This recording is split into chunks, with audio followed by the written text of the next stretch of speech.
Bienvenue dans Morgan Regarde des films parce que, outre être le nom de la chaîne, c'est aussi le nom de ce genre de vidéo où je regarde un film et je vous en parle. Et bien évidemment, aujourd'hui, on va parler de... Le nouveau Nolan, mesdames et messieurs, américains, ladies and gentlemen, en direct du Grand Rex, from le Grand Rex Paris. Now for your preview, voici Tenet!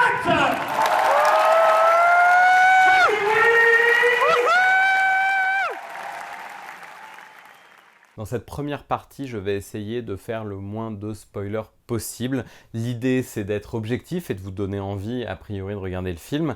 Et ensuite, je ferai une deuxième partie en plein milieu de la vidéo, mais ce sera indiqué partout, avec des spoilers.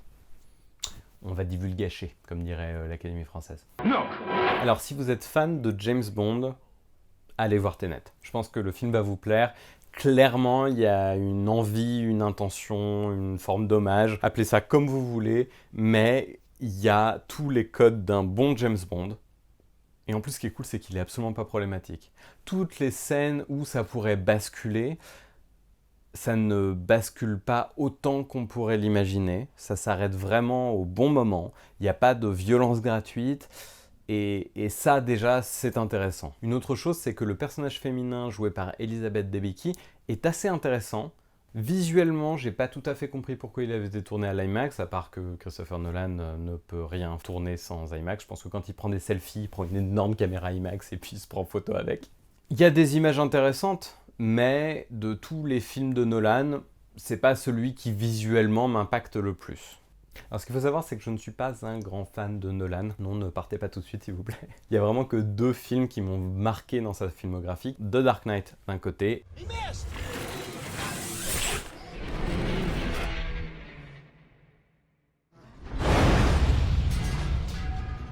Et Dunkerque de l'autre. Dunkerque parce que c'est vraiment une expérience cinématographique et qu'il ne fait pas semblant de s'intéresser à ses personnages ou à leurs arcs narratifs. Parce que je trouve que Nolan est très mauvais quand il s'agit d'avoir des personnages et qu'on ressente leurs émotions parce que il est très froid dans sa réalisation. Là, les personnages sont bien écrits.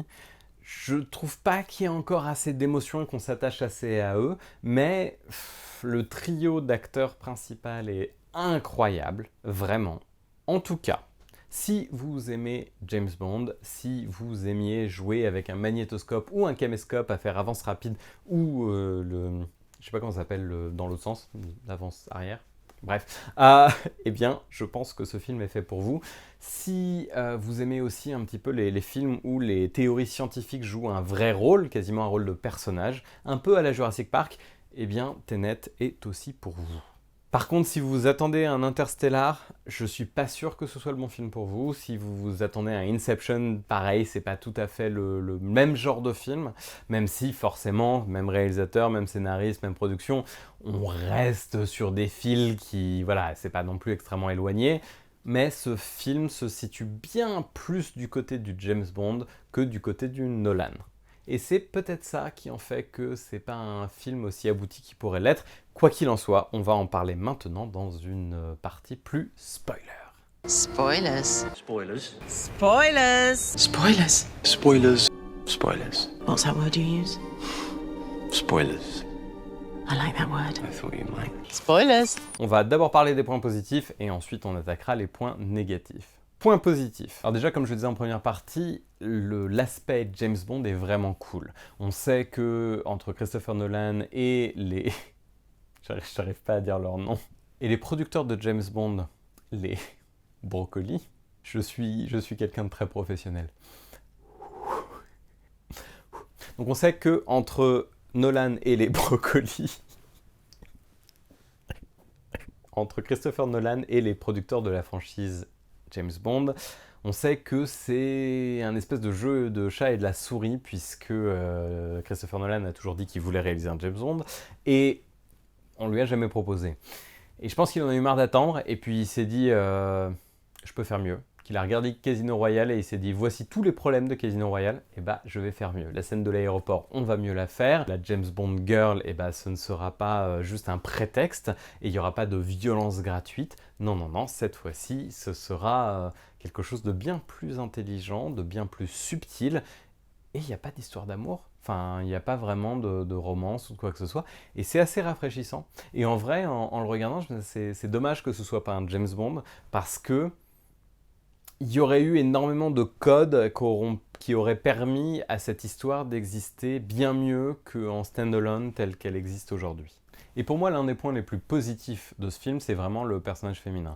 Pourquoi ? Parce que, de un, ce n'est pas un prétexte à tout et n'importe quoi, et de deux, à la fin, quand elle décide de tuer son mari, et donc de précipiter le timing de l'histoire, en vrai, elle reprend le contrôle des choses, et souvent, quand vous regardez un James Bond, la James Bond girl, elle subit ce que James Bond lui fait. Elle doit accepter une temporalité, une situation dans laquelle elle est mise. Et donc elle n'est absolument pas maître de son destin. Et là, c'est complètement l'inverse. Le film va devoir s'adapter à son geste, qu'on comprend parfaitement. Elle a grandi du début jusqu'à la fin du film, et son arc de personnage est vraiment bien.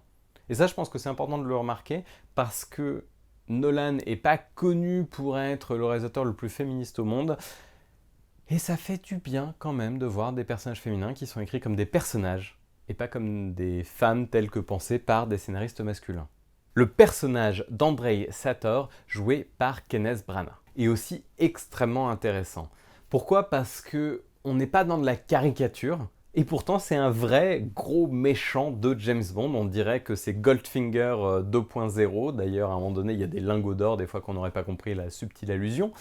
Non, et puis surtout, c'est pas un méchant caricatural. C'est ça qui est assez fou. C'est que, pourtant, il veut la fin du monde et il participe activement à un espèce de complot mondial avec le temps, etc. Mais à l'inverse de James Bond, il y a des vraies motivations. Et ces motivations, elles sont personnelles. Il va bientôt mourir et il a une obsession avec le contrôle. Et donc, du coup, il veut contrôler sa vie, il veut contrôler sa mort, il veut contrôler le temps et il veut contrôler sa femme. Et tout ça en font le parfait méchant. Et j'ai envie de dire, est-ce que c'est pas un peu Nolan là-dedans qui veut tout contrôler jusqu'à ce que ses équipes ne s'assoient pas? Robert Pattinson est aussi incroyable. Je pensais pas qu'il serait là pendant tout le film, et en vrai, ça joue très très bien. Son amitié est crédible. Il y a tout un côté sur le voyage dans le temps dont on va parler qui est assez intéressant, sur le fait que pour lui c'est la fin d'une amitié et pour le personnage principal c'est le début. Mais surtout il va falloir parler du fameux personnage principal dont le nom n'est que The Protagonist. Autant faire très simple, je pense qu'ils ont tapé tout ça sur Final Draft et ils n'ont absolument pas changé le nom qui était donné automatiquement dans le logiciel. Joué par John David Washington et qui brille en cette espèce de James Bond qui ne dit jamais son nom, qui a l'humour de Sean Connery ou presque de Roger Moore par moment. On est dans du British très subtil, très classique, on aime beaucoup et ça fait du bien, ça fait vraiment une fraîcheur. Parce que moi je suis très très triste depuis qu'on a Daniel Craig qui je trouve est très mauvais en James Bond. Je sais vous allez me tomber dessus mais il fallait que je vous le dise. J'aime pas du tout Daniel Craig. Mon préféré, c'est Roger Moore. Donc de toute façon, je sais que toute la communauté de James Bond va me crier dessus à ce moment précis. Mais John David Washington joue très très bien. On y croit, on est avec lui. Et on est aussi perdu que lui. Donc clairement, il a réussi cette espèce de pont entre les spectateurs et le film. Donc clairement, c'était un très très bon James Bond. Le seul truc qui est dommage, c'est que c'était pas un James Bond. Parce qu'en vrai, le film aurait été bien mieux si ça l'avait été. Quand on prend un film comme Skyfall, où Sam Mendes tord un petit peu les codes du genre et s'amuse avec, c'est justement ça qui est intéressant. C'est qu'on connaît la partition, on sait les moments clés, il va y avoir M, va y avoir Q, va y avoir Moneypenny, va y avoir l'Aston Martin, va y avoir les gadgets, etc. Ce qui est intéressant, c'est justement les notes entre. Comment un maestro comme Sam Mendes va réussir à jouer entre tous ces moments-là. Là, le souci, c'est qu'on est en roue libre totale. Et si on ne s'attache pas au personnage ou un minimum à l'intrigue, et bah très très vite, on est perdu. Et le souci, c'est que Nolan a une obsession avec le traitement du temps et que ça aurait été très très cool dans un James Bond. Imaginez James Bond voyager dans le temps, ça aurait été fou. Mais là, comme on est en train de découvrir tout en même temps et qu'on n'a rien sur lequel s'accrocher, bah en fait, je trouve que toute cette histoire de voyage dans le temps, de remontée, etc., ça tombe comme un cheveu sur la soupe et on dirait que ça a été rajouté après. Et au final, quitte à faire un effet aussi central, autant en faire un truc magnifique. Et en vrai, leur truc de fast-forward ou de reverse, c'est moche. Il n'y a pas de moment de grâce ou de moment où... c'est comme quand l'avion explose. Certes, ils ont acheté un vrai avion, ils sont amusés avec, ils l'ont explosé, etc. Mais le plan est pas incroyable, les effets sont pas folichons. Alors, il y avait plein de bases dans le cinéma dans lequel j'étais, donc tout tremblait. Peut-être que ça nous a un petit peu perturbés, mais visuellement, je ne l'ai pas trouvé aussi impactant que les précédents. Et du coup, à force d'explications, on finit par ne plus avoir d'émotion dans ce film. Et c'est bien dommage. Parce que quand vous prenez un film comme The Eternal Sunshine of the Spotless Mind, qui a quand même tout un procédé assez complexe qui est qu'on va effacer des souvenirs ou des rêves, on n'est pas tout à fait sûr quand on regarde le film de ce qui se passe. Et pourtant, l'émotion, elle est là, elle est forte. Chez Nolan, le problème, c'est qu'il a un cinéma assez froid et il traite les choses un peu comme des concepts. Et c'est dommage, parce que à la fin, quand on comprend que notre cher ami Robert Pattinson va mourir, eh ben, il y a un peu d'émotion. Hein. Moi, j'étais un petit peu mignon, mais en fait, elle venait pas du film. Moi, elle venait du fait que ça me rappelait une histoire de Doctor Who. J'ai mis la cravate, qui est un petit peu la même chose, où deux personnages, en fait, ont des vies où les derniers moments de la vie de l'un sont les premiers moments de la vie de l'autre, et inversement. Spoilers. Et comme il n'est pas subtil, le souci aussi, c'est qu'il montre énormément de choses à travers ce film, comme importantes, parce qu'il s'attarde un petit peu dessus, et où au final, quand les surprises arrivent, ce ne sont plus des surprises. Je pense notamment à la voiture en pleine bataille qu'on voit arriver vers les soldats, on se dit bon bah a priori il y aura une importance avec, quand elle klaxonne c'est la même chose, quand les deux mecs en uniforme sortent de la machine et commencent à tirer sur les deux protagonistes, moi je me suis dit bon bah ils sont deux, c'est les mêmes. Pareil, ça annule un petit peu ce moment sur la femme quand elle saute du yacht. Bref, il y a plein de petits moments comme ça où il met le doigt dessus avec sa caméra, dans un format aussi gigantesque. On a compris que c'était des éléments qui allaient être importants pour l'intrigue. Et donc du coup, là où on pourrait être penché en avant, on se demande « qu'est-ce qui va se passer ?» etc. Le réflexe est complètement inverse. On s'assoit en arrière et on dit « bon, bah vas-y, hein, montre-nous ce que t'as ». Et dans ce genre de situation, il vaut mieux avoir du très très très spectaculaire, et le film ne l'est pas assez. Il y a une très bonne critique de Libé à ce sujet, où ils ont appelé ça Tenet, l'empire du rien, un petit peu méchant, mais le fond de l'article est assez intéressant, sur cette idée qu'en fait tout est bien ficelé, mais c'est tout. Alors on dirait comme ça que j'ai pas du tout aimé le film, mais c'est pas vrai, j'ai vraiment bien aimé le film.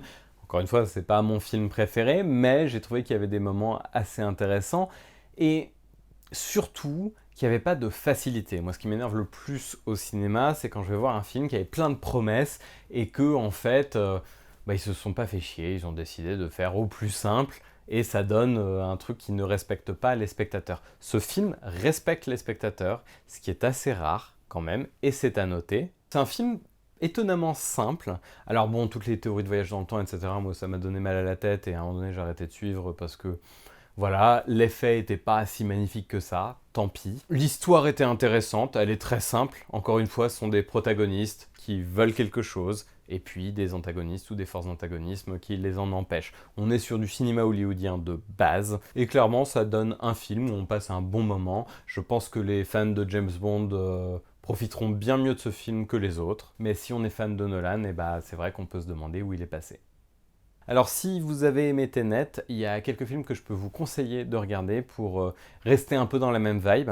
Alors, complètement différent, et d'ailleurs c'est pas un film, c'est une série, ça va être 2 épisodes de Doctor Who, que vous pouvez regarder sans jamais avoir vu un seul autre épisode de cette série. D'ailleurs, moi en général, quand j'introduis les gens à Doctor Who, c'est par ces 2 épisodes-là. Ce sont 2 épisodes qui se suivent, et vous allez voir que ce côté de faire introduire des personnages qui sont censés ne pas se connaître, mais dont les timelines se croisent, est bien mieux géré. J'ai envie de dire, Moffat did it better. Yes, bitch. Les épisodes s'appellent Silence in the Library et Forest of the Dead. L'épisode fait peur par moments, est intriguant, très émotionnel, il y a plein d'idées extrêmement intéressantes. Bref, je ne peux que vous conseiller de le regarder. Et David Tennant et Catherine Tate sont les meilleurs acteurs sur cette planète, donc que demander de plus? Ensuite, forcément, si vous avez jamais vu James Bond, il faut impérativement regarder Goldfinger et Skyfall, qui se répondent très très bien les deux, à des époques complètement différentes, puisqu'ils ont quasiment 50 ans d'écart, et c'est très intéressant de voir comment, avec exactement les mêmes codes, on peut s'amuser avec un format. Et c'est un petit peu ce qu'on aurait espéré que Tenet soit. Et enfin, pour rester dans de l'espionnage avec un personnage principal qui ne sait pas tout à fait ce qu'il se passe, je ne peux que vous conseiller la trilogie des Jason Bourne, qui commence avec Bourne Identity, ensuite c'est de Bourne Supremacy, et à la fin de Bourne Ultimatum. Les autres sont moins intéressants, mais ces trois-là sont vraiment, vraiment bien, sur une histoire qui a aussi inspiré les 13 en BD française. Pareil, très très bonne lecture. Voilà, j'espère que toutes ces choses-là peuvent vous intéresser. Dites-moi ce que vous avez pensé de Tenet dans les commentaires. Laissez un like et abonnez-vous à la chaîne. Il y aura bien évidemment d'autres reviews dans les semaines prochaines, puisque le cinéma recommence doucement, mais il recommence enfin. Et d'ici là, la semaine prochaine, je ne sais pas. Je ne sais pas comment finir cette vidéo. Ciao!